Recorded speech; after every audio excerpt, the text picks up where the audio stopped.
I've been very specific actually in my own sort of schedule to make sure that, I want to get up and I want to see my kids. And that's one of the things that, I missed a little bit over the last certainly 10 years of being the CEO of a big organization.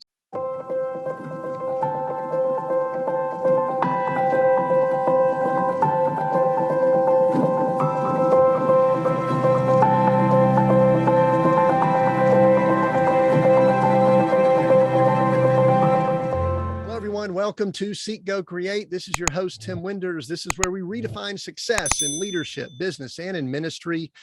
Today, I've got a great conversation on leadership. I have someone who has been the leader, the CEO of an organization in healthcare, a large organization we're going to discuss later, and we're going to have a great conversation about leadership, discuss his book, a lot of other things, played college baseball and other things like that.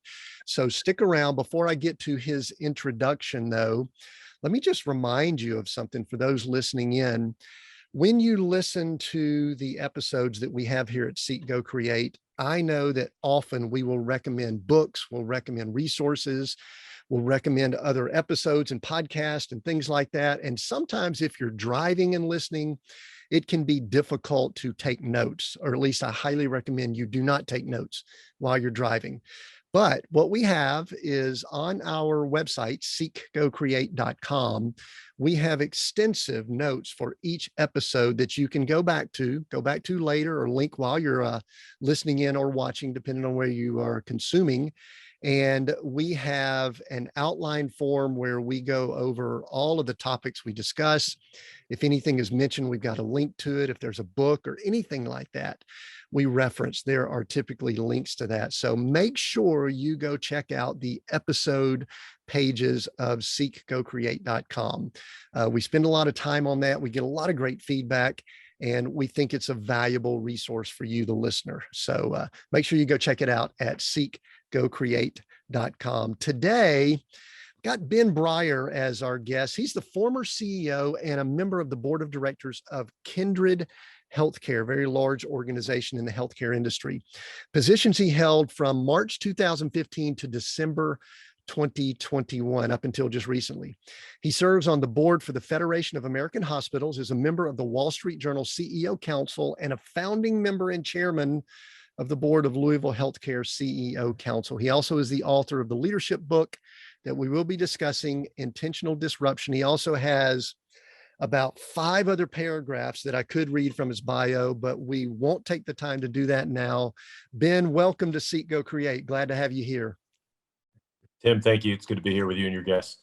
Yeah, glad you're here. Ben, my first question that I ask, it's kind of if we're out and about and I meet you and we're talking, I don't know if it's a business setting, I don't know if it's on a plane or whatever, and we're just chit-chatting, and I just say something like, Ben, what do you do? What's the answer you typically give people when they ask you what you do? Well, I'd like to tell you that I'm a great deep sea fisherman, but that wouldn't be the truth based on my track record of not bringing fish in the boat. But I would try with that. So I'd tell you the real story, which is, I think if you want to know about me, I'm a guy who has really grown up sort of as a blue collar operator of businesses, primarily in my space in the healthcare world. I've been and done at all different levels, all kinds of things, from pushing gurneys and meals to being the CEO of a publicly traded Fortune 500 company. And I guess, Tim, my specialty really is managing companies with scale, large geographic disbursement of lots of different sites of service, the complexities of managing all that. I think at Kindred at our peak, we were, just under about 150,000 teammates, which made us the 60th largest, I think, non-government employer in the country. So, an operator of businesses who really works at scale in healthcare. Yeah, there's a lot that I liked in there, but there's one thing, and I mentioned to you right before we click record, we're going to discuss your book later in the conversation, and I just finished reading that. And one of the things when I do research, I jump over to LinkedIn and kind of snoop around a little bit. And I noticed that in the role you were in, it is just recently ended, I think the end of last year, depending on when people are listening in. And so you sort of have the title now of former CEO. Would that be correct? That would be correct. Yes, I am currently, as we speak, unemployed and semi-retired, which is an interesting place to be after 30 years of working pretty hard. Well, I guess I wanted to kind of go into, and one of the things you talk about in your book that we'll address later, it's not really a how-to or technical leadership book. It's more about emotion. So I want to tap into a little bit of emotion with you right here as we're getting started. When someone is like CEO, head of an organization for so long, and then they're not, sometimes there can be a little bit of an identity issue or anything like that. So this is not like deep psychological, but I'm a coach, so I ask questions like this. How's Ben doing being a former CEO? Great question. No, and one that I've been asked a lot over the last, 2.5 months now. It's only been.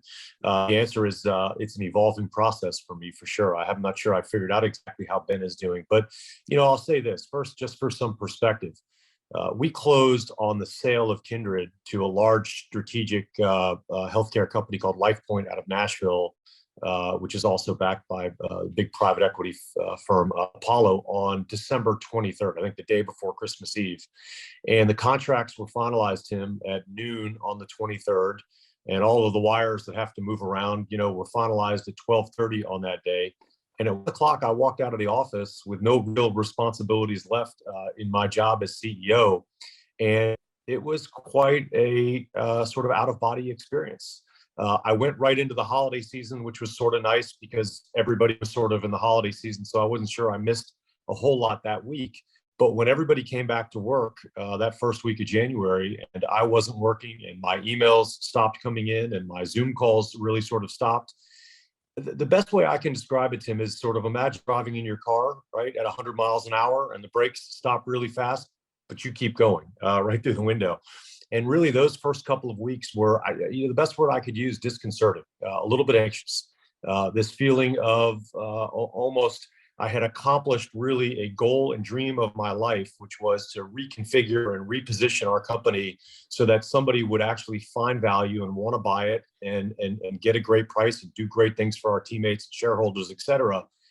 And I should have been just sort of sitting around going, this is great. This is the best thing that's ever happened. And instead it was very much, whoa, what just happened? What am I going to do now? How am I going to find an effective way to contribute to not just business, but society and my family?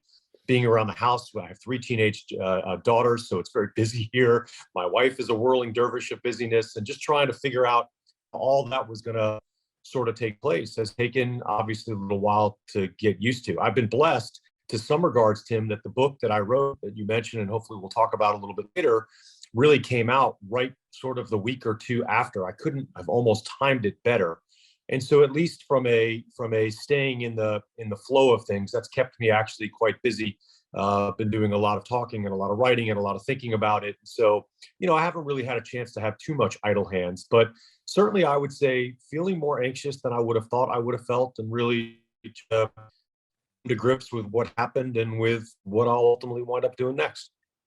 Yeah, I love this conversation because I know we have a lot of listeners. Myself, as I've been in this position, I work with clients, and so many times our identity gets wrapped up. You mentioned earlier that you're kind of a blue collar operator.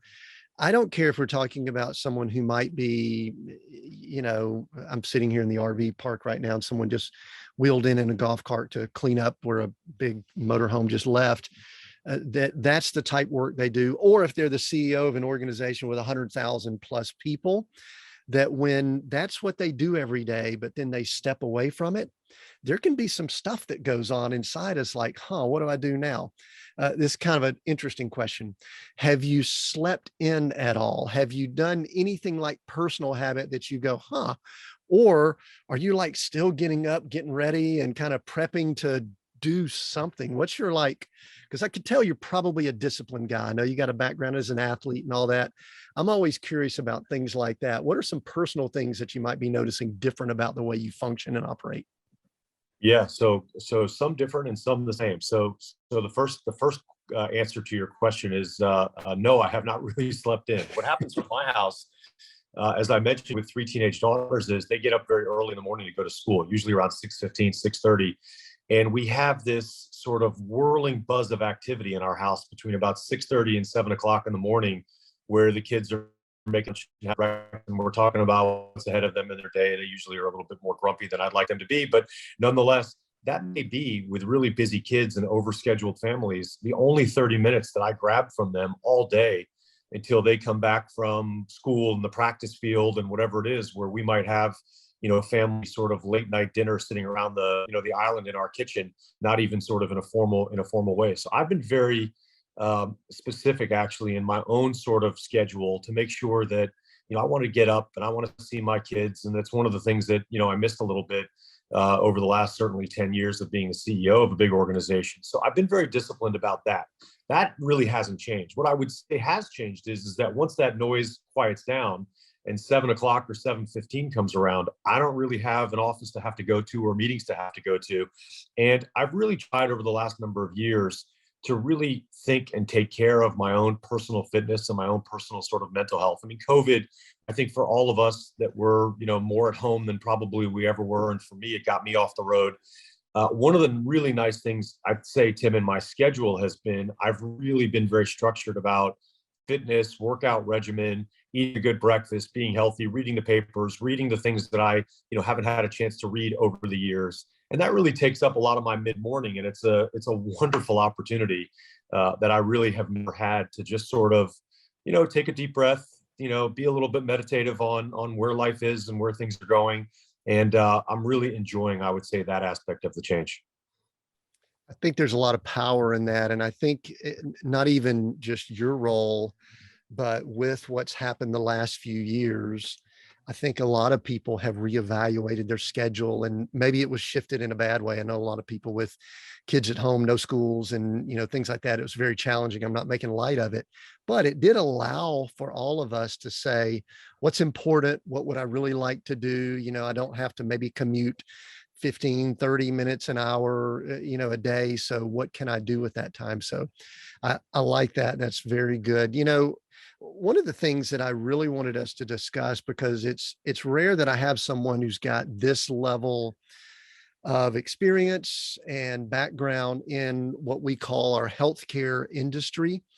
And I know I want to dive into leadership and discuss some things that you've recently written about, but I would be a little bit remiss if I didn't ask a few questions just about the state of what we call the healthcare industry. And I want to preface this to say, at times I have a fairly negative attitude about the healthcare world. It is and I'm a business guy. I love business and all, but I look at what's going on in that industry and I go, boy, there's a lot of tough stuff going on. And anyway, and I could share a little bit about some personal family situations and all that kind of stuff, but let's go big picture first, like macro, and then healthcare and your perspective from where you sit and all, because I feel very confident your hands are not going to be out of that industry.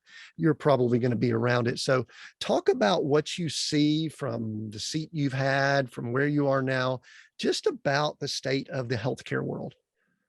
Well, as you said, it's we could spend we could spend all day, right, talking about the various different intricacies of healthcare. But let me try, Tim, for you and for the audience, maybe to go up to 30,000 feet and put a little bit of a sort of macro spin on what I see and some of the trends that I think are affecting you and a lot of the consumers of healthcare out there in the world. And then we can dive into more of the details maybe about the future. But from a macro perspective, there are 3 or 4, I think, really specific things that in 2022 most consumers, probably to the tune of some of the comments, Tim, that you made, are thinking about in healthcare. Number one, healthcare is a very, very complex industry. It is not easily understood by most who utilize it, by most who provide care in it, and by most who pay for that care. There are so many different verticals of the way payment works, the way reimbursement works, what services and what access we are allowed to have. And a lot of that is just 60 years since Medicare was created, this amalgamation of all these different policies and structures around how healthcare is provided in this country. So we have to acknowledge, first of all, that it's a really, really complex industry. And that in and of itself can make it very frustrating for the consumer. number one. Number two, COVID, I think, really taught us some very hard, basic lessons that maybe we knew and we didn't want to talk about, maybe we didn't know and we learned about. And that is that clearly there are enormous socioeconomic disparities in the way healthcare is provided. And COVID really taught us that. If you looked at who was getting sick, how they were getting cared for, who was dying, where it was happening, you could get a very quick sense of the disparities around getting really good care in the country and who's not getting really good health care in this country. And that was color-based, that was urban versus rural-based, that was reimbursement-based. There were a lot of things really, I think, caught the attention of the American public around the social discrepancies, if you will, in the way healthcare is provided. That in and of itself creates a lot of angst. And then I would add a third component to that, Tim, which is, I guess, what I would call this silver wave coming over America today. If you have spent any time studying the baby boom population in America, right? So those are people who are 65 or older, and you've looked at those demographic trends, you know, it doesn't take you very long to know that about 11,000 US citizens, Medicare beneficiaries, are becoming Medicare eligible every day, right? The baby boom population is growing and growing and getting older and living longer and staying around longer. And if you think about the utilizers of healthcare in our country, it's really not the folks that are in the 20 to 60 range. Those are the sort of walky, healthy, for the most part, people that are moving around. It's really as you age in place and as you get older, you start to access and utilize the healthcare system more. And if you imagine that there's about 50 or 55 million Medicare beneficiaries today, but that in as soon as I think the next 10 years, that number is going to go to something like 75 million. You start to think about how much resource is going to be required to care for these folks, our parents, our grandparents, you know, this incredible generation that's going to be using and needing more and more and more healthcare. Well, where does the money come from? Who pays for it? How much do you get? Where do you get it? How do you get it? Those are the really, at its core, Tim, the hard questions that all of us that are in healthcare are trying to figure out today. So you take those three sort of stacks, and I'm not sure I answered the question, but I hope that I at least gave you a sense of, yeah, I understand why people view the system the way they do. And men and women like me who are in our position of trying to navigate this and trying to make things better for the consumer are working hard every day to try and find paths forward to do that. And we can talk more about what those may or may not be, but that's really the system that we're dealing with today and why. Yeah. And just, I mean, you go ahead and wrap in the emotion of the physical health around the items. You mentioned complexity, the disparity, and also the silver issue. I'm technically a tail end of the baby boom generation. I'm 58 years old now, born in 63. So I'm, depending on where you look at, I'm the end of it. And then, kind of from a personal standpoint, right when COVID hit, we found out my father was already in advanced stages of Alzheimer's or, dementia, and made it very challenging to how to deal with it during early COVID. And then my wife's mother is dealing with quite a few things too. And so there's one thing I want to ask, and this is where I hope this doesn't come across cynical, but I want to ask it because it's something when I look at anything, when I see advertisements and things like that, I just go, it seems like the pharmaceutical industry is a blessing and a curse at the same time within healthcare. Like they are really, really helpful, that they are providing a lot of value and items that can help this industry. And then at the same time, I look at it and go, man, I wish they weren't ever. And I'm a business guy. I'm a free market capitalist guy. I love that they can advertise, but I'm sitting here on YouTube going, everything they're saying, I feel like I have that. I probably need that. And I'm not a big medicine guy. So talk to me briefly. And I know I may be asking you some questions that in the role you're in could be tough, but where does the pharmaceutical industry, this big, huge, massive industry, fit within this even bigger industry, which is healthcare? Well, I think you laid it out well. There are great things, I think, that have been created and have come from the research and development, and the ultimate deployment of incredible medicines and drugs in our country that are helping people live better lives and longer lives.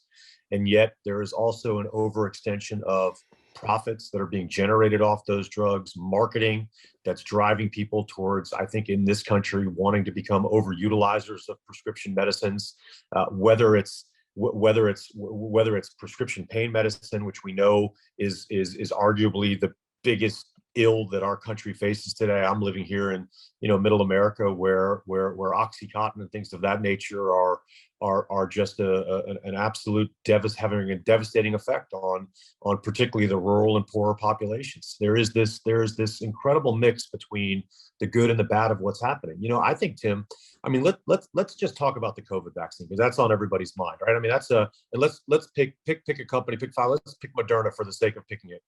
Moderna had never developed a pharmaceutical or a drug that they had deployed to the marketplace prior to their deployment of the COVID vaccine.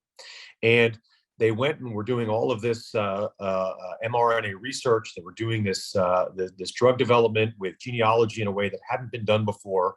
And COVID came, and within less than a year, you had a Moderna drug that was deployed, a COVID vaccine that was deployed, and we can argue over its efficacy. And I don't want to get into the entire COVID thing, but look, I mean, from my own perspective, this vaccine saved lives, saved a lot of lives. I think people who got sick maybe didn't die. People who didn't get sick were protected, whatever it was. And they spent billions and billions of dollars to develop this vaccine on the one hand. And really, I think it's impossible to predict how many millions of lives ultimately did it save. Now, look at their stock price today. Look at the CEO's compensation. Look at their profitability. They are making hundreds of billions of dollars. The CEO, I think, just got a $275 million compensation package for all the work that they did. And on the one hand, you can be sort of disgusted by all that. While on the other hand, you can say, but what an incredible, historic effort this drug company made. And you can use that as an example for a cholesterol drug and for a heart medication drug and for all these things that we have out there. I don't know what the right answer is. We have to be able to fund and push research and development. We think and know that medications and the right sort of prescription drugs can be incredibly helpful towards helping people live better lives. And yet they push them down our throats. They are enormously profitable. And it is very easy to understand why the consumer would be cynical about what they do. Yeah. And I think the bigger issue, and we're going to move off of the healthcare conversation, maybe with this question. One of the things that concerns me, maybe at the age I'm at, I think you're a few years younger than me, maybe more than a few years younger than me, but I look at. I won't comment on that, Tim. No comment. Okay. I look at the level of trust that society, groups, people have with what I call our important cultural entities, government. I think healthcare is in that, big business, the markets, the people that control our money, the feds, different things like that.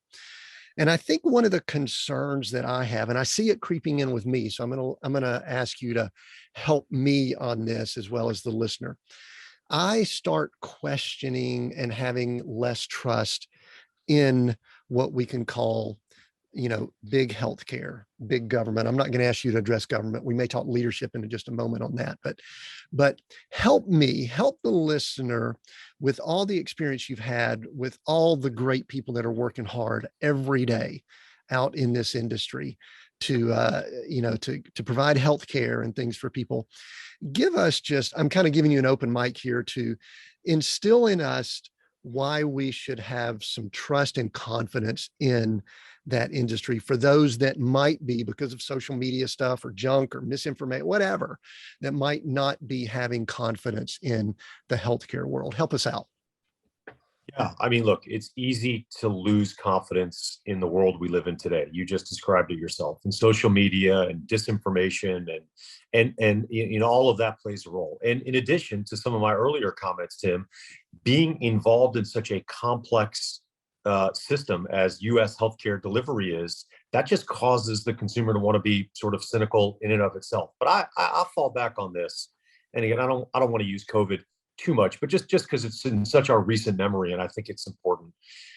every time a consumer starts to think about a lack of trust in the healthcare system, I want them to think about what our physicians and our nurses and our therapists and our nurse aides and our CNAs and all of the people who went to the hospital in the middle of this pandemic, who risked their lives every single day before a vaccine was created, before they knew if they were going to be able to stay safe. They went in and risked them and their families' lives to care for you and me and the individual consumer in this country.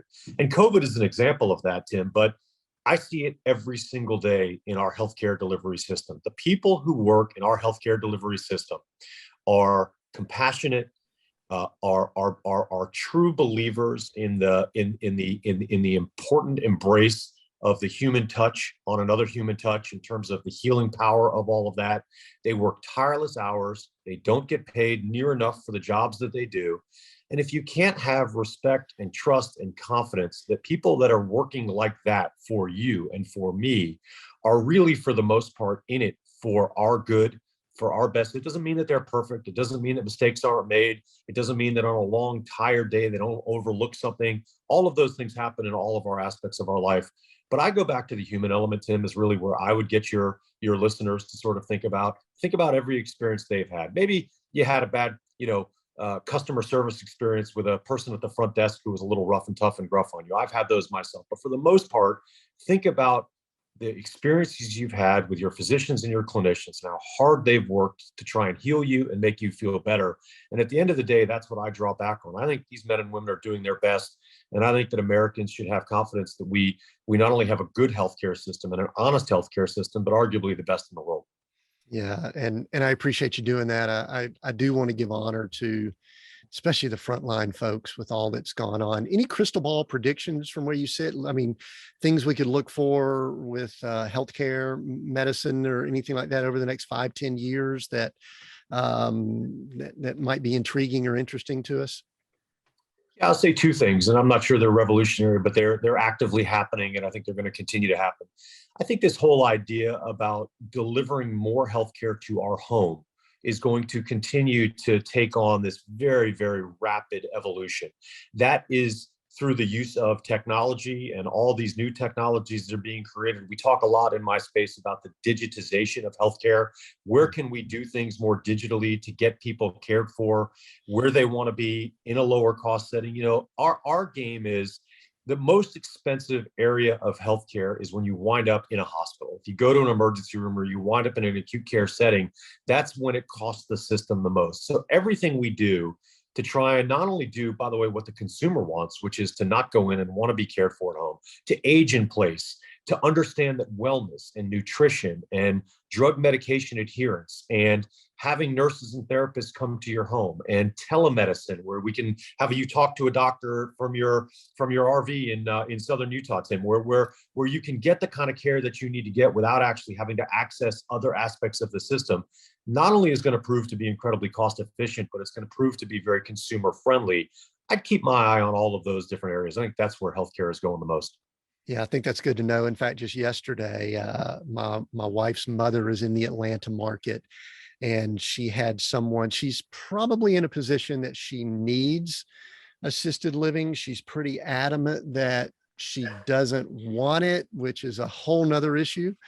And my wife, actually, there were two people from the medical, I'll call it space, that were in and out of her apartment yesterday. And my wife has a camera and talks to her on the phone and all this kind of stuff. So I like that. And I actually seems as if the experience with COVID that kind of isolated some people coming into offices may have sped that up, which is very good. Now, I want to shift to intentional disruption, which when I began reading this book, I was like going, what an interesting space that he's in. He's in this medical world, which at times seems very progressive and advanced, and then at times seems slow and stodgy and not very fast moving.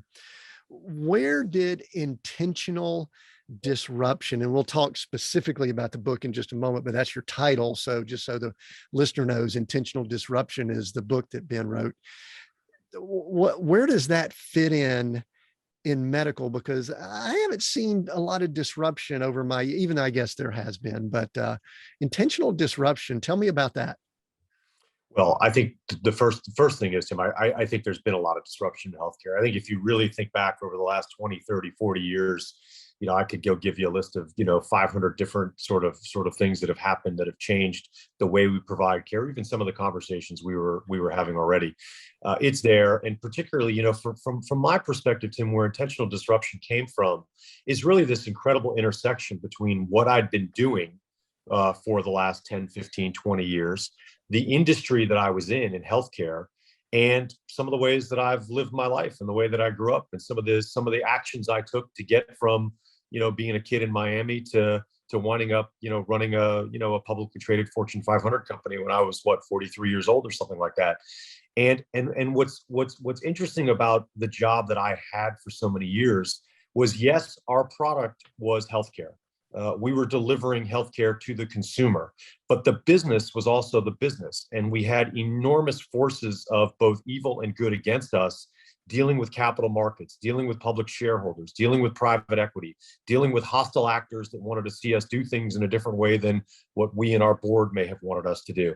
And what intentional disruption really is the story of is the way that I sort of navigated through both my life and my career at Kindred to try and take the normal disruptions that all of us feel in our life, Tim, when we wake up every day, whether we read our Twitter feed or we read Facebook or we see what's going to happen in the news. We obviously all see what's happening in Ukraine and with the various situations. COVID is another great example. How do we live our life in an effective way? And for me, what I learned and what I try and tell in the book through stories of a number of vignettes along my life and my career is that for me, when I went on offense, when I just didn't sit back on defense and kind of let the world just kind of beat me up, when I tried to navigate my way through sometimes which were more difficult decisions than I might have had to make if I just had sat back, that seemed to make me feel better about the tactics that I was taking. And for the most part, most of the successes I've had, not just in my career, but in my life, have come from this idea of intentional disruption.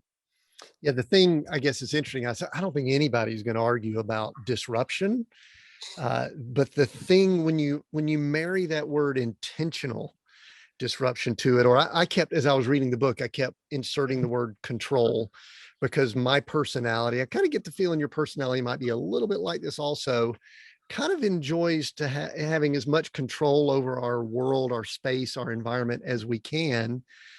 And I'm not one. I've been working this muscle more and more, practicing not allowing control to be a big deal for me. But so when you marry those two words together, intentional disruption, I guess this was what I was thinking about. I think some people get uncomfortable with disruption, period. And then also they get confused thinking that they can be intentional or control that disruption. In other words, they have trouble bringing those two together. And I think you do a great job of it, but I want to hear you verbally talk about how to do that, because as I read through, there were a lot of situations where you were facing disruption that truly was a little bit outside of your control, but you were controlling parts of it. Talk a little bit about that. What is it like when you're really out of control? We're in a chaotic world. No one's going to be intentional about everything around them, I don't think. So talk a little bit about that. Oh, I mean, that's right. And sometimes I think the hard part is recognizing, just to what you said, Tim, is to say, maybe this isn't one of those times that I'm supposed to go for it. Maybe this isn't one of those times that I need to have all the control. Maybe this is one of those times when I should let, the world just continue to move forward. It is the hardest part of recognizing a strategy like intentional disruption for what it is, which is, when am I supposed to use it and when am I not? I would say, look, let me try and take a step back, if I could, about the specific strategy. The book itself, I mean, I've sort of described it to many. It's as much like a survival guide for me as it is a strategic sort of business book. It goes into a lot of different stories, not just about playing offense and about being strategic, but about doing the things that matter, like being focused on what your core values are, the decisions that you make. So when you ask the question, how do you decide when to do this or when to do that? I always sort of kind of come back to try and figure out what is my true north? What matters to me the most? What are the core values I have? How do I figure out how to make sure that I stay and prescribe to those? And sometimes that means going on offense, and sometimes it means that it doesn't. And I think if I've told the story right, what I've really tried to get the reader to understand, or that there are some like core foundational things that I think all of us who are trying to be successful in life, whether it's in business or our own personal lives or other things, that there are some of the softer side of things that are just as equally as important as having IQ and financial acumen and understanding how the public markets work. And those are ideas, Tim, like resiliency, which I think is a word that in 2022 we need even more of. Those are words like empathy, feeling what others feel and recognizing that you're not the only person in the room in terms of how you're feeling about things. I think we could all use more transparency in the world, right? And really talking about the issues, and maybe with a little vulnerability mixed in with that.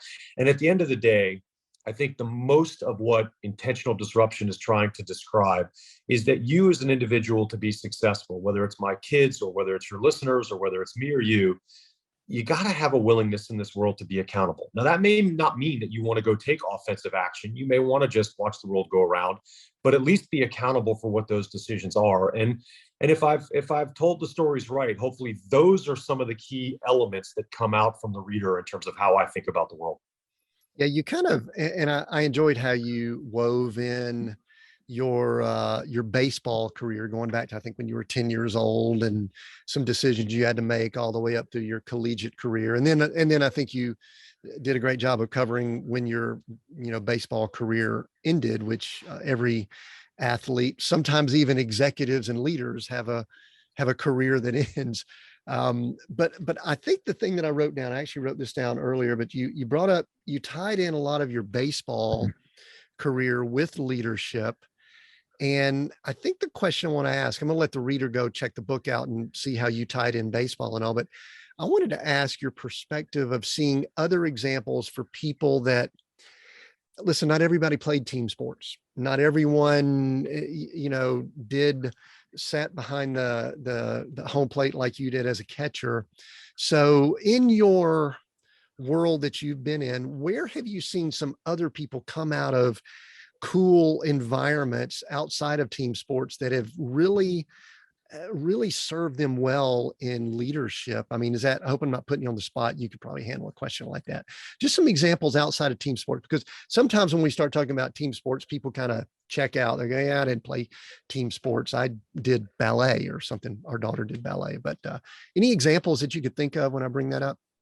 Well, yes, and I'll get to some specifically. Look, leadership, and what I try and say about leadership, whether you played sports or not, leadership and being effective around leading in an organization, it is a team sport. Now, whether you want to describe it as a sport or not, and we get, people get fogged out about sports, it is a collaborative effort.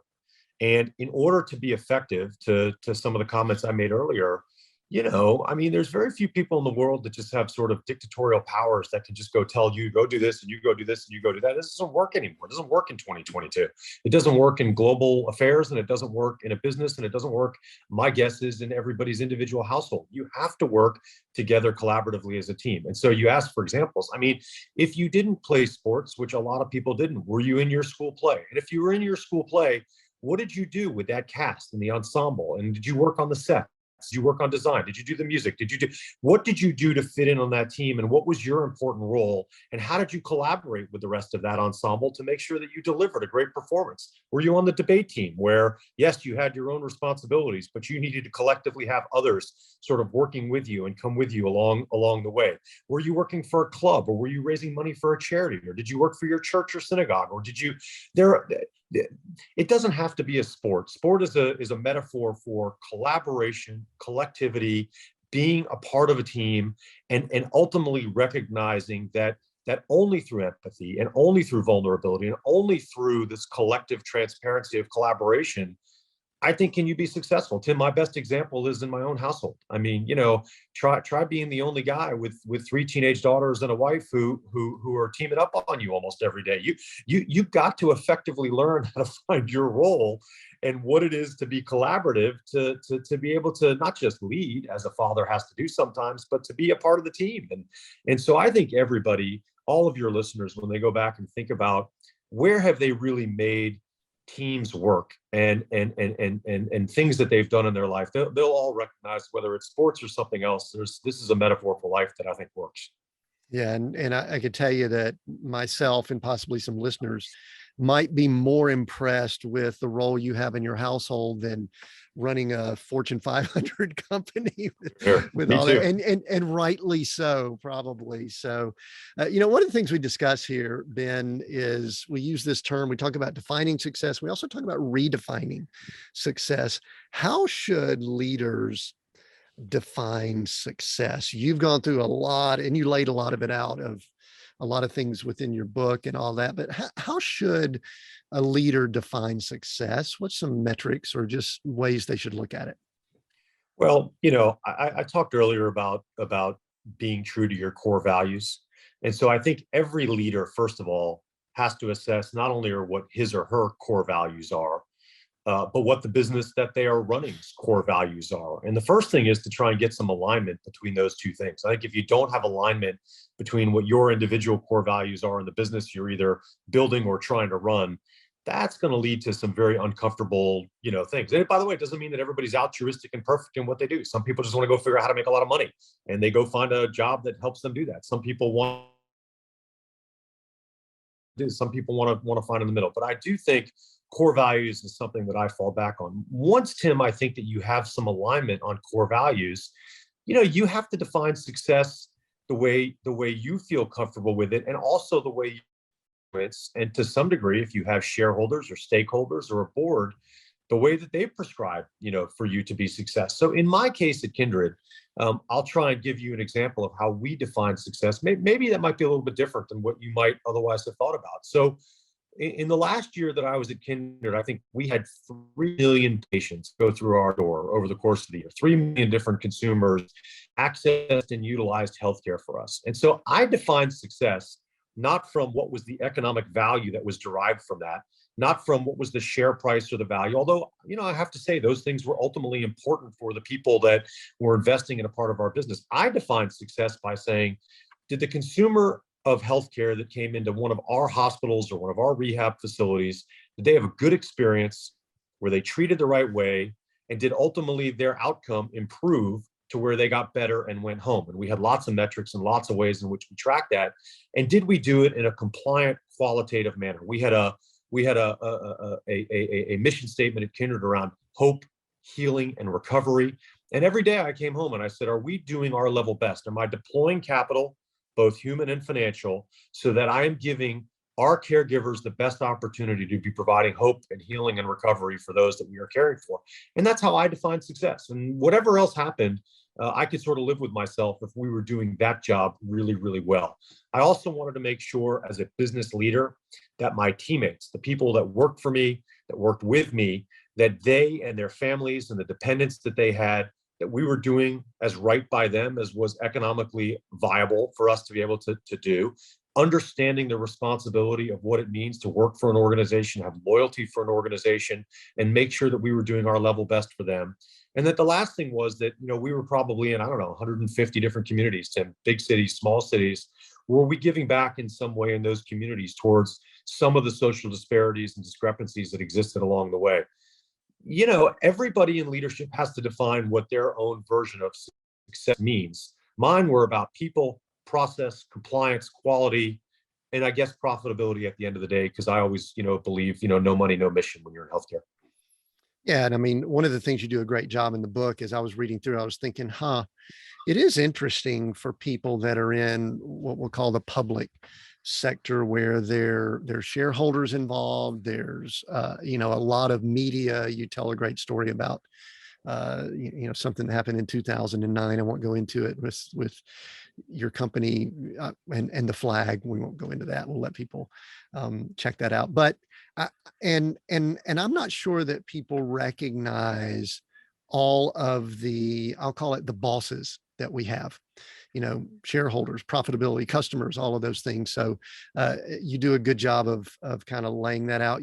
One of the things as I was reading through the book, Ben, that I kept saying to myself, and if this is wrong or this wasn't what you were thinking, let me know. But it was almost like an autobiography leadership book. And because you do great on talking about some things about your family and your parents, and great story about your mother, and then also growing up, and also your family vacations, things like that. Was that intentional? Or is that the way it evolved? What was the thinking? Maybe this is kind of a long-winded way of, why did you write the book, or did it morph into that as you were going through that process? I wouldn't say morphed. I mean, it was really sort of my intention. In some ways, it was, Tim, a little bit cathartic for me to talk about things in writing that I'd really never discussed publicly with a whole lot of people. And the reason for that, the reason why I thought it was important to write the book I did, not because my life has been so particularly interesting. First of all, let's take a start. I'm not a writer. I didn't grow up thinking I'm gonna go write books and be a book writer. I understand the cynical nature that people might say, oh, here's just another ex-retired CEO writing another book to tell us about how to live our life. What does he or she know?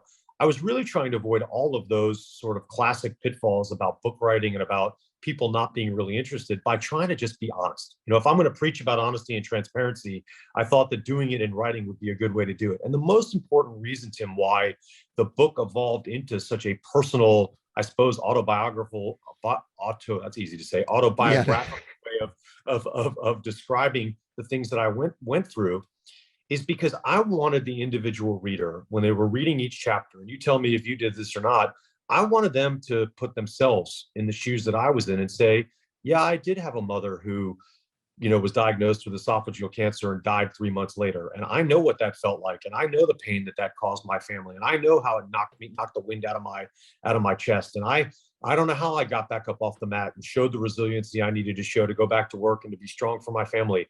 I imagine that, when you think about cancer, there's not a listener out there that you have that hasn't been touched in some way or fashion by that. I wanted it to be personal, Tim, because not everybody has sat in the chair of being the CEO of a big institutional Fortune 500 company like you talked about. And some of the stories I tell, could be a little bit nebulous to some of the, what did he go through? He had a hostile public takeover. I mean, what does that even mean? And so connecting the personal side of it, the way that I operated my life, and the troubles and the travails and the successes that I've had individually, I thought was like that sort of perfect connection to make it real for the reader, to connect themselves, to say, oh, okay, I see the business decisions he made.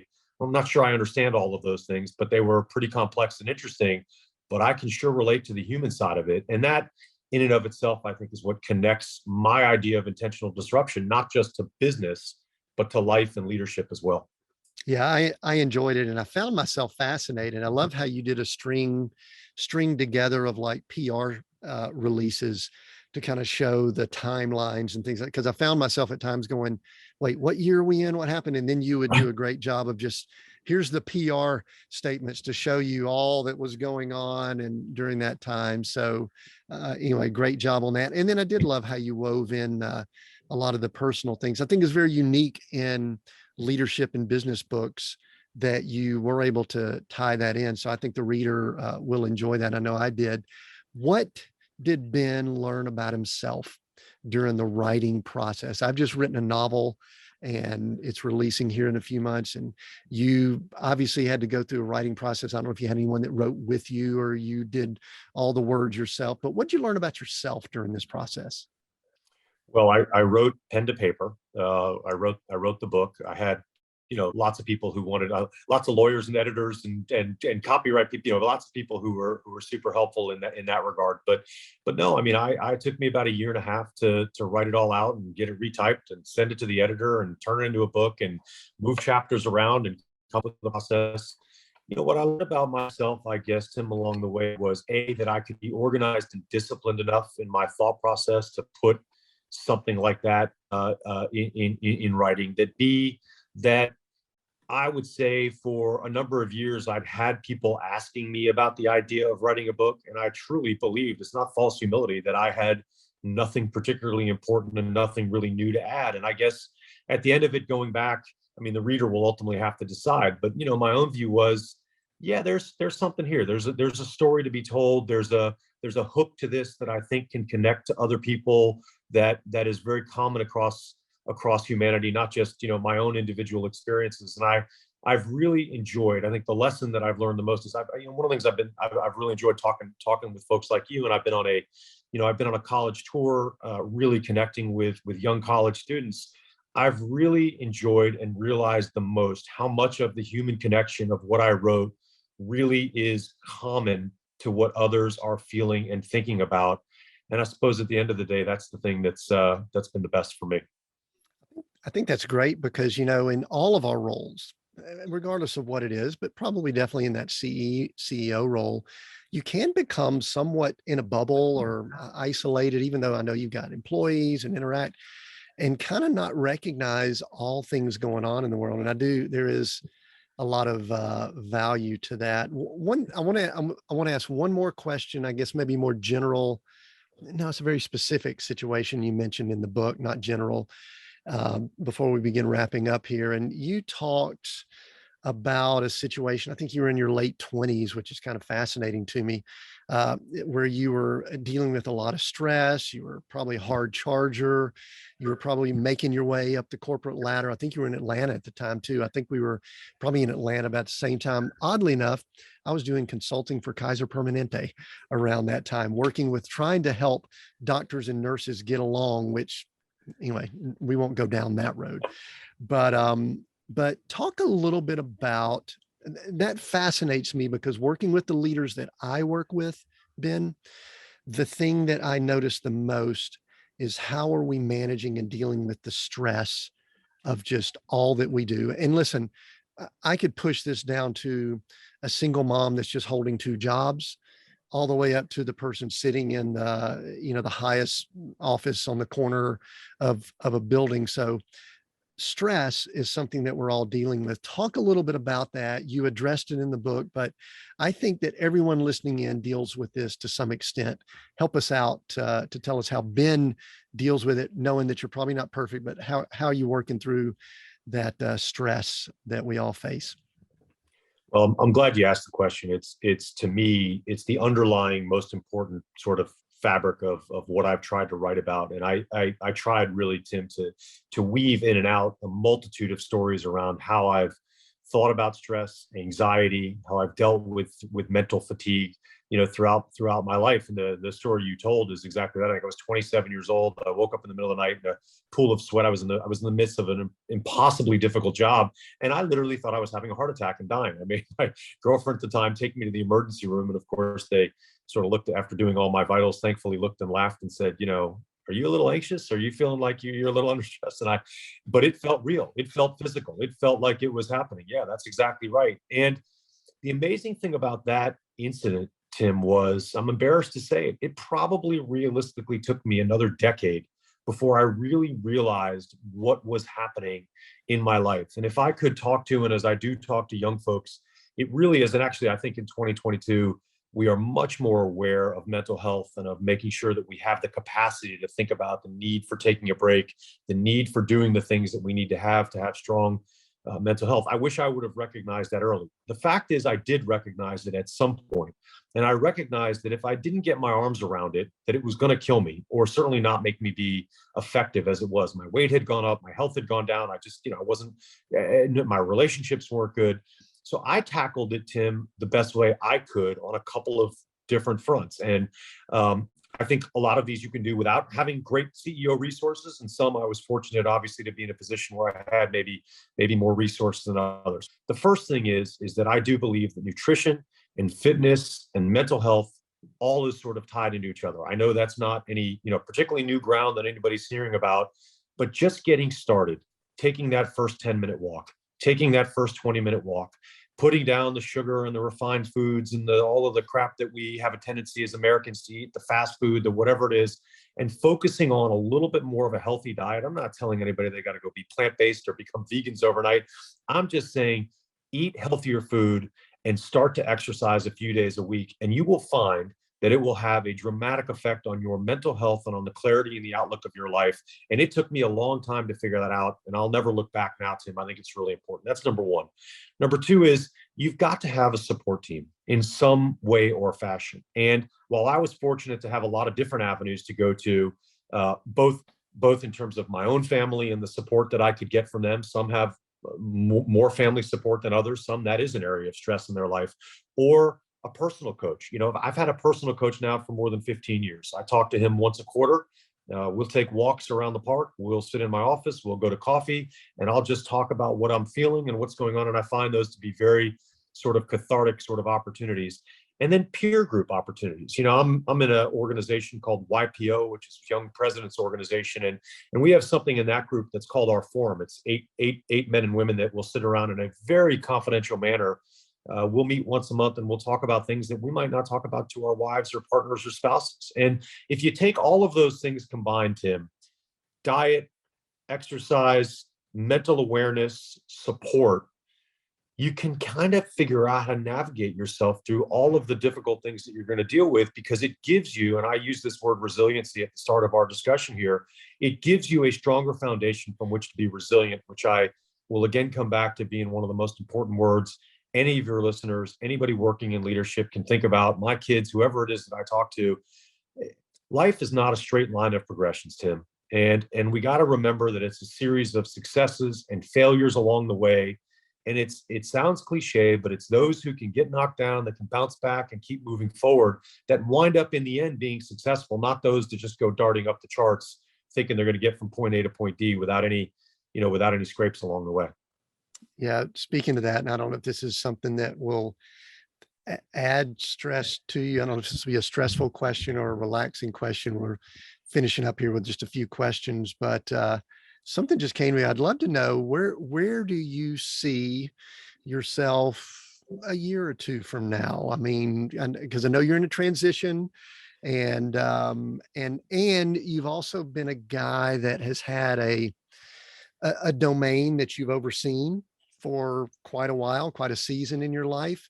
What's Ben look like 12 months from now, 24 months from now? And let's see how you're handling this stress and all, because that could be stressful for someone who's intentional. Yeah. What does it look like for you? One of my last questions. We've got a couple more. Yeah, I mean, I think I've realized some things that I know, and some things that I still am trying to figure out. But in the what I know category, I know that I want to work and be productive. I am. We weren't talking about ages, but I'm 51. I just turned 51, and feel like I've got still a lot of energy and a lot left to give. I'm not ready to go sit on the proverbial beach, and not be productive in some form or fashion. So I want to work and I want to be productive, and I like to work. And I'm as you said, a bit of a type A personality where idle thoughts and idle time isn't particularly helpful to me in that regard. I think the key thing for me, Tim, is trying to figure out, where does my energy, effort, experience play best in the future, both to make me happy, but also to be a good functioning member of society. Likely continuing in healthcare. I mean, I think after 30 years of being in an industry, while it seems interesting to me to go into consumer goods or into this or into that, healthcare is something that I know I've got some acumen in. I know lots and lots of different policymakers and strategic thinkers and people who are thinking about some of the things, Tim, you and I were talking about earlier. How do we make things easier and better for the consumer? So I'd like to be active in that role. I don't know if that means, having to go back and being the CEO of a company and sitting in that chair again, or serving in more of an advisory capacity, or serving in a different way that capital flows, whether it's private equity or others. But I'll find my path and navigate through there. And, I would think that in the next year, I'll figure that out. Yeah, that's good. So where can people, one of the things that I loved you said earlier is that you're working with some younger people in college. I've kind of become more ministry minded as I get to the place that I'm at in life. And to me, that seemed like something that has great value. I don't know if it has financial value, profit, but it has great value for culture and society. So I applaud you for doing that, because I think that there's stages in life where we need to turn around, look at generations behind us and say, here's some things that I did well. Here's some things I didn't do well. And it sounds like that's what you're doing. Ben, where can people find you and find the book and connect with you? We'll include it all in the notes and everything, but just go ahead and verbally tell us where they could find all your stuff and connect with you. Good. Thank you, Tim. I mean, the very easiest way is I've got a website. It's benbreier.com, and that's Breier. The book's available everywhere books are available, right? Amazon, Barnes and Noble, Books a Million, whatever. But go to the website. We talk a lot about, kind of where I've been, where I'm going, what I'm doing. We mentioned some of the college tour stuff that I'm on. Hit me up on LinkedIn. I'm sure you can find me at Ben Breier on LinkedIn. I'd say those two places are great. Okay, very good. And I recommend people check all that out. We are Seek, Go, Create. Those are the three words we use to describe what we do here. And I'm going to ask as my final question, you have one of those words to pick that resonates with you or means more to you right now over the other two, Seek, Go, or Create. Which one do you choose and why?